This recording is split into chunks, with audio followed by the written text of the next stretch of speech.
एक प्रेमकथा अशीही रोहित आणि अंजली हे बालपणीचे मित्र होते, जे भारतातील एका छोट्या गावात राहत होते. एकत्र खेळणे, एकत्र शाळेत जाणे आणि चांगल्या भविष्याची स्वप्ने पाहत होते.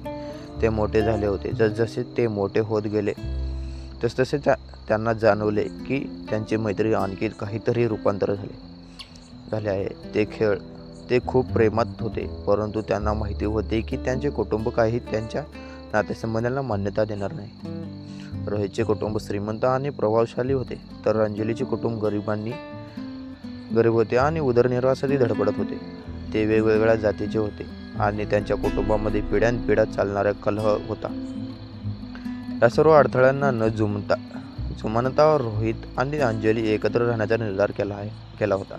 एका दिवशी रोहितने धाडसी पाऊल उचलायचे ठरवले. तो अंजलीच्या घरी गेला आणि तिला तिच्यासोबत पळून जायला असल्याचे सांगितले. अंजली सुरुवातीला संकोचित होते, पण रोहितने मन वळवले.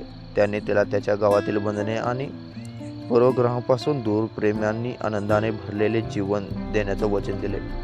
शेवटी अंजलीने होकार दिला आणि त्यांनी त्यांच्या सुटकेची तारीख निश्चित केली. त्यांनी मध्यरात्री निघून दूरच्या शहरात जाण्याची योजना आखली, जिथे ते एकत्र नवीन जीवन सुरू करू शकतील. पण गोष्टी ठरल्याप्रमाणे झाल्या नाहीत. ते गाव सोडून जात असताना अंजलीच्या कुटुंबीय त्यांनी पकडले. तिचे वडील संतापले आणि त्यांनी रोहितला तात्काळ सोडण्याची मागणी केली. रोहितने नकार देत असे सांगितले की त्यांच्या अंजलीवर प्रेम आहे आणि तिच्यासोबत राहण्यासाठी काहीही ठरवायचे तयार झाले. अंजलीचे वडील रोहितवर हल्ला करणार होते तेव्हा अंजलीने आत प्रवेश केला. तिने तिच्या वडिलांवर सोबत जाऊन देण्याची विनंती केली आणि सांगितले की ती त्याच्याबरोबर राहू शकत नाही. तिच्या वडिलांचा राग आणि त्यांच्या मुलीवरचे प्रेम यामध्ये फाटलेले होते, परंतु अखेरीस त्याने माघार घेतली. पाठीवर कपडे आणि खिशात काही रुपये याशिवाय रोहित आणि अंजली गावातून निघून गेले. ते पायी प्रवास करत, मंदिरात आणि रस्त्यावर आश्रय घेत आणि भूक लागल्यावर अन्नाची भीक मागत. हा एक कठीण प्रवास होता, परंतु ते एकत्र होते आणि हे सर्व महत्त्वाचे होते. शेवटी त्याने शहर गाठले आणि काम शोधू लागले. रोहितने मेकॅनिकची नोकरी मिळाली आणि अंजली घरगुती मदतीनीस म्हणून काम करायची सुरुवात केली. त्यांनी झोपडपट्टी एक खोली भाड्याने घेतली आणि एकत्र आयुष्य जगू लागले. त्याचे एकमेकावरील प्रेम दिवसेंदिवस अधिक घट्ट होत गेले. त्यांना अनेक आव्हाने सामना करावा लागला, पण त्यांनी काहीही आशा सोडली नाही. त्यांनी कठोर परिश्रम केला आणि चांगल्या भविष्याची स्वप्ने पाहत प्रत्येक पैसे वाचवला. त्यांनी लग्न करून एक कुटुंबीय सुरू करायचे होते, पण त्यांना माहिती होते की त्यांना आधी स्थिर जीवन निर्माण करायचे आहे. अनेक वर्षे गेली. ती रोहित आणि अंजली मेहनतीचे फळ मिळाले. रोहितने स्वतःचे मेकॅनिकचे दुकान सुरू केले आणि अंजली स्थानिक शाळेत शिक्षिका म्हणून नोकरी मिळाली. शेवटी ते एक छोटेसे घर घेऊ शिकले आणि त्यांनी लग्न करण्याचा निर्णय घेतला. त्यांच्या कुटुंबियांची तोपर्यंत समेट केला होता आणि ते प्रेम आणि क्षमाने भरलेले लग्नाचे आणि रोहित आणि अंजली शेवटी कुठलीही भीती किंवा पूर्वग्रह न ठेवता आपले प्रेम जगासोबत शेअर करता आले.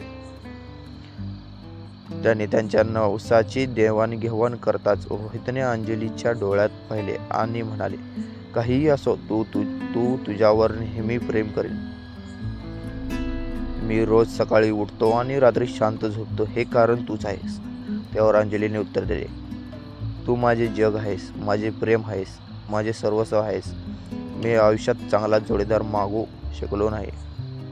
त्यांची प्रेमकथा त्यांच्या समाजातील अनेकांसाठी प्रेरणादायी होते. त्यांनी एकत्र राहण्यासाठी सर्व अडचणींचा सामना केला होता आणि ते विजयी झाले होते. प्रेमाला सीमा नसते आणि जिद्द आणि मेहनतीचे काही शक्य आहे, हे त्यांनी सिद्ध केले होते. रोहित आणि अंजलीचे वैवाहिक जीवन आनंदी होते. त्यांनी जाड आणि पातळ माध्यमातून एकमेकांना आधार दिला आणि त्यांचे प्रेम दिवसेंदिवस दृढ होत गेले.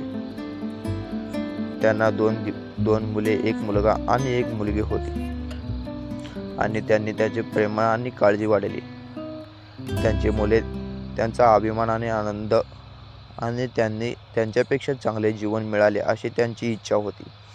त्यांना उत्तम शिक्षण आणि संधी देण्याची त्यांनी कठोर परिश्रम घेतले आणि त्यांच्या मुलांना त्यांच्या अभ्यासात उत्कृष्ट कामगिरी केली.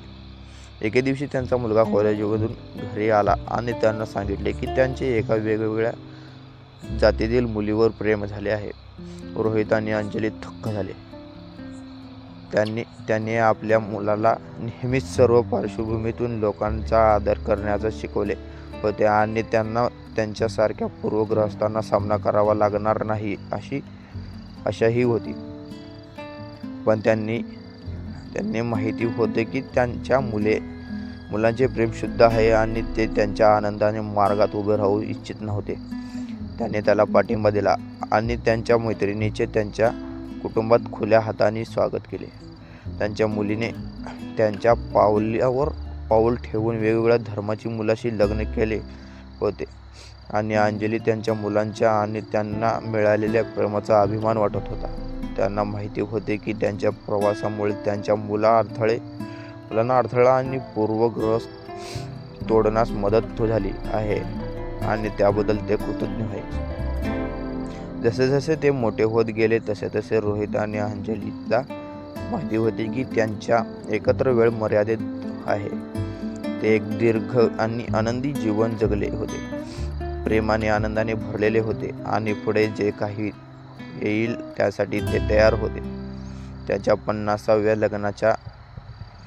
लग्नाच्या वर्धापनादिनानिमित्त त्यांनी आपल्या नवसाचे नूतनीकरण एका भव्य सोहळ्यात केलं. त्यांच्या मुलांनी आणि नातवंडांनी रोहितने अंजलीला बघितले आणि म्हणाले, इतक्या वर्षांनंतरही तू माझ्या आयुष्यात प्रेम आहेस.